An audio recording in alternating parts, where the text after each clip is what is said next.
CPM-ന് മാത്രം പറ്റുന്ന ചില കുത്തിത്തിരിപ്പുകളും കുബുദ്ധികളുമുണ്ട്. അതിലൊന്നാണ് കാഫിർ സ്ക്രീൻഷോട്ട്. ഡിവൈഎഫ്ഐ നേതാവ് ജിതിൻ ഭാസ്കർ അറസ്റ്റിലാണ്. ഷാഫിയെ ഇലക്ഷനിൽ തോൽപ്പിക്കാൻ ഷാഫിക്ക് എല്ലാ വിഭാഗങ്ങളിലും ഹിന്ദു, മുസ്ലിം, ക്രിസ്ത്യൻ വിശ്വാസികളല്ലാത്തവരുടെ ഇടയിൽ പോലും വലിയ അപ്പീലുള്ള ഒരു യുവ നേതാവാണ് ഷാഫി പറമ്പിൽ. അപ്പോൾ ഷാഫി പറമ്പിലിനെ തോൽപ്പിക്കാനിറക്കിയ കുത്തിത്തിരിപ്പാണ് ഈ പുറകിൽ കാണുന്ന സ്ക്രീൻഷോട്ട്. ഷാഫിക്ക് മറ്റു വിഭാഗങ്ങളിൽ, അതായത് മുസ്ലിങ്ങളല്ലാത്ത ഹിന്ദു, ക്രിസ്ത്യൻ വിഭാഗങ്ങളിൽ സമ്മതി കുറയ്ക്കാനും ആ വോട്ടുകൾ CPM-ലേക്ക് ആകർഷിക്കാനും വേണ്ടി ഇങ്ങനൊരു സ്ക്രീൻഷോട്ട് ഉണ്ടാക്കി. ആ സ്ക്രീൻഷോട്ടാണ്: ഷാഫി 5 നേരം നിസ്കരിക്കുന്ന ദീനിയായ ചെറുപ്പക്കാരനാണ്, മറ്റേതോ കാഫിറാണ്, ആ സ്ഥാനാർത്ഥിക്ക് വോട്ട് ചെയ്യണോ നമ്മൾ തീരുമാനിക്കണോ. അപ്പോൾ CPM-ന്, അതായത് CPM-ന്റെ മനസ്സിലെ മുഴുവൻ വർഗീയ വിഷവും ശ്രീ വെള്ളാപ്പള്ളി നടേശനെ ഉപയോഗിച്ച് ചെയ്യുന്ന വർഗീയതയുടെ അപ്പുറമുള്ള വർഗീയ വിഷം വെളിയിൽ വരുന്ന സംഭവങ്ങളിൽ ഒന്നാണ്, ഏറ്റവും വലിയ കുത്തിത്തിരിപ്പുകളിൽ ഒന്നാണ് എന്ന് നിസ്സംശയം പറയാം. യഥാർത്ഥത്തിൽ CPM-ന്റെ മാത്രം വികടബുദ്ധിയിൽ തെളിയുന്ന കാര്യങ്ങളിൽ ഒന്നാണ്. അതിന് CPM ശിക്ഷിക്കപ്പെടണം. CPM-ലെ എല്ലാവരും ഇങ്ങനെയാണെന്നൊന്നുമല്ല പറയുന്നത്, പക്ഷേ പാർട്ടിയിൽ ചില ആൾക്കാർ അങ്ങനെയുണ്ട്. അതിലൊരാളാണ് CPM-ന്റെ തന്നെ യുവജന സംഘടനയായ DYFIയുടെ ജിതിൻ ഭാസ്കർ. കാഫിർ സ്ക്രീൻഷോട്ട് പ്രചരിപ്പിച്ച DYFI നേതാവ് ജിതിൻ ഭാസ്കറിനെതിരെ ചുമത്തിയത് നിരവധി വകുപ്പുകൾ.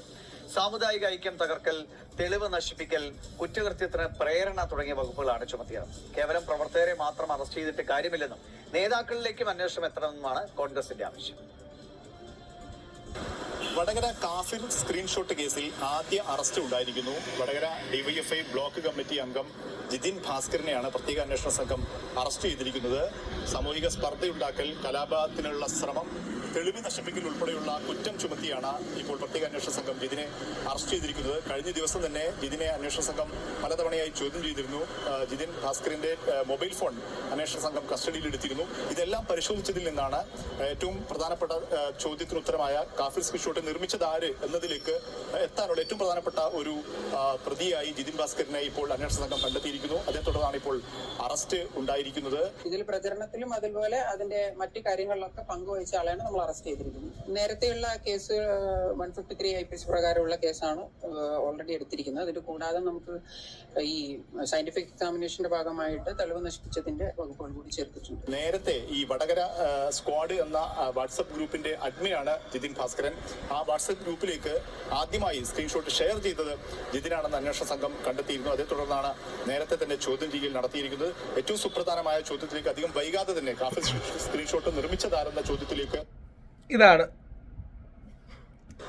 ഉത്തരത്തിലേക്ക് അധികം വൈകാതെ തന്നെ എത്താൻ കഴിയുമെന്ന് വടകര SP വ്യക്തമാക്കുകയും ചെയ്യുന്നുണ്ട്. 2024 ഇത് അമ്പാടിമുക്ക് സഖാക്കൾ വടകര ലോക്സഭാ തെരഞ്ഞെടുപ്പ് സമയത്താണ് വിവാദമായ കാഫിർ സ്ക്രീൻഷോട്ട് വിവാദം ഉണ്ടാകുന്നത്. ആ സ്ക്രീൻഷോട്ടിൽ ആദ്യം ഈ യൂത്ത് ലീഗ് പ്രവർത്തകൻ മുഹമ്മദ് കാസിമിനെ പ്രതി ചേർത്തുകൊണ്ടുള്ള ഒരു അന്വേഷണം നടത്തുന്നു. പിന്നീട് അത് അന്വേഷണം DYFI വടകര ബ്ലോക്ക് മുൻ പ്രസിഡന്റ് റിബേഷ് രാമകൃഷ്ണനിലേക്ക് തിരിയുന്നു. അങ്ങനെയാണ് അന്വേഷണം അവസാനിപ്പിച്ചത്. ഒരു DYFI നേതാവിനെ അറസ്റ്റ് ചെയ്ത നടപടി സ്വാഗതാർഹമാണ്. അതിൽ അദ്ദേഹത്തിന് പങ്കുണ്ട്. പക്ഷെ അദ്ദേഹത്തിന് മാത്രമല്ല പങ്ക്, ഇത് നടന്നതൊരു വലിയ കോൺസ്പിറസിയുടെ ഭാഗമായിട്ടാണ്. CPM-ന്റെ ഉന്നത നേതാക്കൾക്ക് പങ്കുണ്ട്. അപ്പൊ ഇതിൽ ആ ഗൂഢാലോചനയിൽ പങ്കാളികളെ കൂടി അന്വേഷണം എത്തുന്നതാണ് നമ്മൾ പ്രതീക്ഷിക്കുന്നത്. കഴിഞ്ഞ അന്വേഷണ സംഘം അവസാനിപ്പിച്ച കേസ് UDF സർക്കാർ അധികാരത്തിൽ വന്ന സമയത്ത് പ്രത്യേക അന്വേഷണ സംഘത്തെ നിയോഗിച്ച് പുനരന്വേഷണം നടത്തുകയാണ്. ഈ കേസിലാണ്, ഈ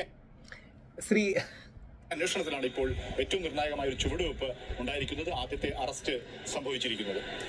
ഇത് ശ്രീ പിണറായി വിജയൻ മുഖ്യമന്ത്രിയാണെങ്കിൽ ചെയ്യുമായിരുന്നു.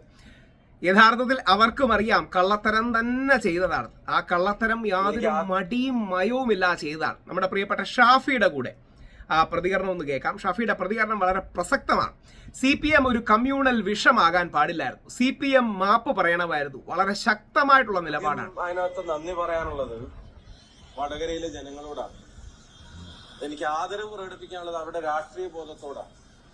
ഇതിപ്പോ വർഷം 2 കഴിഞ്ഞു, 2 അന്വേഷണ സംഘങ്ങൾ വരേണ്ടി വന്നു, അതുപോലെ തന്നെ ഒരു ഭരണകൂടം തന്നെ മാറേണ്ടി വന്നു, പോലീസ് നിഷ്പക്ഷമായി ഇടപെടേണ്ടി വന്നു, ഇടക്ക് കോടതി പോലീസിന്റെ ചെവി പിടിക്കേണ്ടി വന്നു.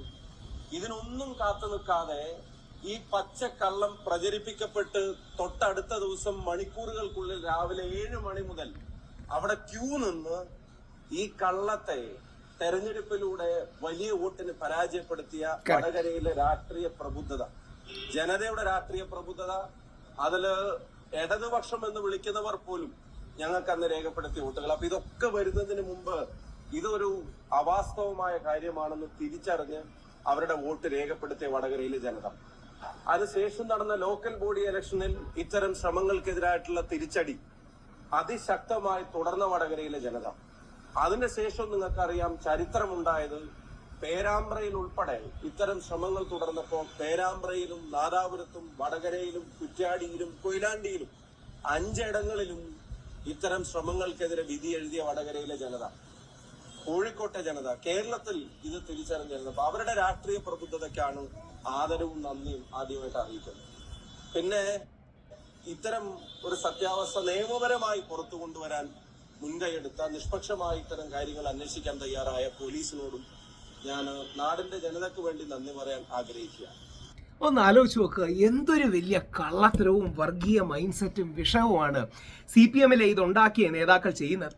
ഷാഫിയെ ഇലക്ഷന് തോൽപ്പിക്കാൻ ഹിന്ദു മുസ്ലിം സ്പർദ്ധ ഉണ്ടാക്കാൻ ഷാഫി അല്ലെങ്കിൽ ഷാഫിയെ സപ്പോർട്ട് ചെയ്തിരുന്നവർ എതിരാളിയെ കാഫർ എന്ന് വിളിച്ചു എന്ന് പറഞ്ഞ് വ്യാജം ഉണ്ടാക്കുക. ഇത് തീവ്ര ഇടതിൻ്റെ തലയിൽ മാത്രം ഉണ്ടാകും, അല്ലെങ്കിൽ തീവ്ര വലുതിനും ഉണ്ടാകാറുണ്ട്, സംശയമില്ല.